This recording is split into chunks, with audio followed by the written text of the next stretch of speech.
ام المومنین سیدہ عائشہ صدیقہ رضی اللہ تعالیٰ عنہا فرماتی ہیں کہ پھر آپ کے دل میں خلوت اور گوشہ نشینی اور تنہائی کی محبت ڈال دی گئی۔ پھر کیا ہوا؟ اس کے بعد فرماتی ہیں وَكَانَ يَخْلُو بِغَارِ حِرَاءٍ، پھر آپ غار حرا میں جا کے خلوت نشیں ہونے لگے۔ صوفیاء کی زندگی اس نقطے سے شروع ہوتی ہے۔ پھر اگر کوئی سوچے کہ صوفیاء کا مشرب دین اسلام کا مشرب نہیں تو وہ شخص خود جاہل بھی ہے اور گمراہ بھی ہے۔ آقا اسلام کی حیات طیبہ میں وحی کا ابتدائی زمانہ یہ ہے، آپ کی سنت طیبہ اور سیرت مبارکہ یہ ہے کہ آپ خلق کو چھوڑ کر خالق کی محبت میں خلوتوں میں جا کے بیٹھنے لگے، غار حرا میں بیٹھنے لگے، بیٹھے رہیں تصور جانا کیے ہوئے۔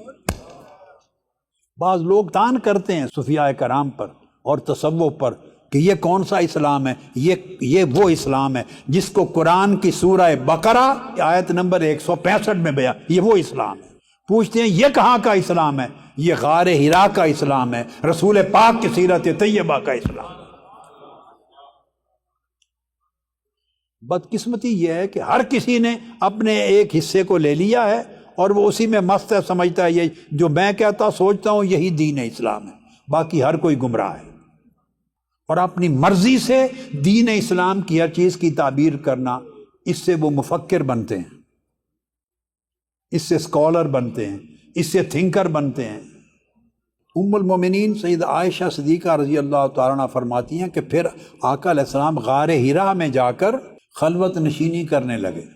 فَيَتَحَنَّثُ فِيهِ، اور خلوت نشینی ایسی کرنے لگے کہ پھر اس میں خلوت نشینی کے ساتھ وہاں رات دن، اب سمجھیں اس وقت ابھی تو وحی نازل نہیں ہوئی تھی، قرآن مجید کا نزول شروع نہیں ہوا تھا، سو نمازوں کا حکم بھی نہیں آیا تھا، تلاوت قرآن مجید بھی ابھی نہیں آئی تھی، ابھی تسبیحات بھی نہیں آئی تھیں، استغفار، کلمات، تذکیر، تسبیح، تحلیل، یہ سب کچھ جو نازل ہوا بعد میں، یہ تو ابھی شروع نہیں ہوا تھا، یہ تو ابتدائی دور بتا رہی ہیں۔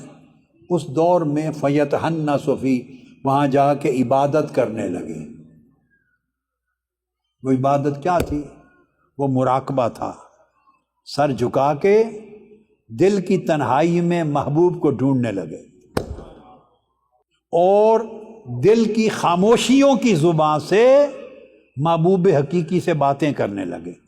جو دل کی خاموشی ہے اس خاموشی کی زبان سے اللہ سے باتیں کرنے لگے، مراقبہ کرنے لگے، اس کی یاد، اس کا ذکر کرنے لگے، فکر کرنے لگے۔ اس کیفیت کو تحنث کہتے ہیں۔ وہ فرماتی فیتحنث فی، پھر آپ اس میں تحنث کرنے لگے، یعنی مراقبے کی حالت میں مولا کو جانتے تو تھے کہ آقا علیہ السلام اللہ کو وحی اترنے کے بعد جاننے لگے؟ نہیں بھائی، نبیوں کی روحیں تو اس دن سے جانتی ہیں جب اس نے پوچھا تھا کیا میں تمہارا رب ہوں، تو روحوں نے کیا کہا تھا؟ قالو بلا، ہاں تو ہی ہمارا رب ہے۔ تو نبی کی روح وہ یوم الست سے الستو بربکم کا جو جواب دیا تھا اس دن سے اس کو جانتی اور پہچانتی ہوتی، مگر احکام، تفصیلات، جزئیات جب وحی اترتی ہے، شریعت آتی ہے تو اس کے بعد عطا کی جاتی، تو اس سے تعلق قائم کرنے لگے، غار کی خلوتوں میں اس سے ہم کلامی کرنے لگے، اسے یاد کرنے لگے، اس سے جڑنے لگے۔ یہ عائشہ صدیقہ رضی اللہ تعالیٰ عنہ فرما رہی ہیں۔ اور پھر آپ فرماتی فیتحنث فی، میں نے کہا عبادت کرنے لگے، یہ میرا ترجمہ نہیں ہے، یہ اسی بخاری مسلم میں ام المومنین عائشہ صدیقہ رضی اللہ تعالیٰ عنہ کا اپنا لفظ ہے جو آگے آپ نے فرمایا، وضاحت کرتے ہوئے کہ کسی کو سمجھ نہ آئے کہ تحنث کیا تھا جو کرتے تھے۔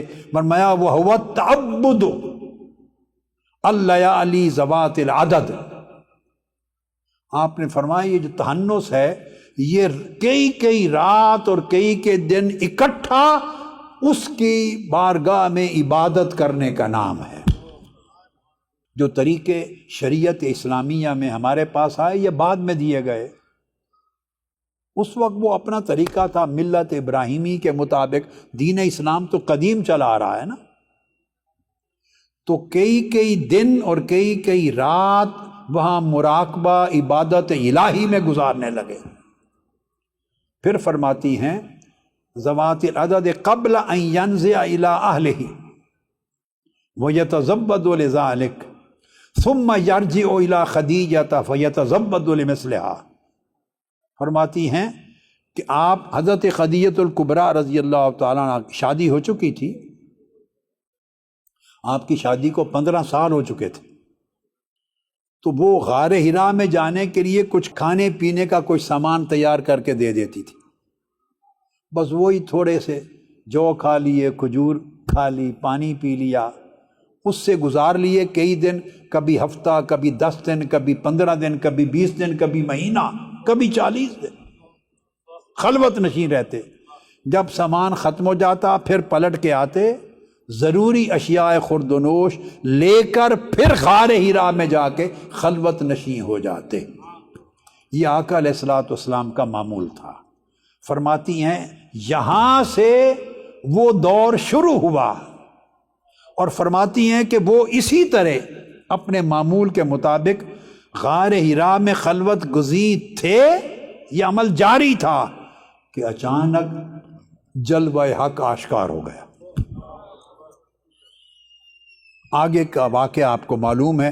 پھر اچانک غار حرا میں جبرائیل امین آ گئے اور قرآن مجید کی پہلی سورت اتر گئی نزول میں، اقرأ بسم ربک الذی خلق خلق الانسان۔ چونکہ جس رب کی یاد میں تہنس عبادت کر رہے تھے اور خلق کو چھوڑ کر ایک تنہائی میں جس رب کی یاد میں مست بیٹھے تھے، فرمایا اب اسی کا نام پڑھیے، اسی کا نام جپیے، اقرأ بسم ربک الذی خلق، اپنے رب کا نام لیجیے۔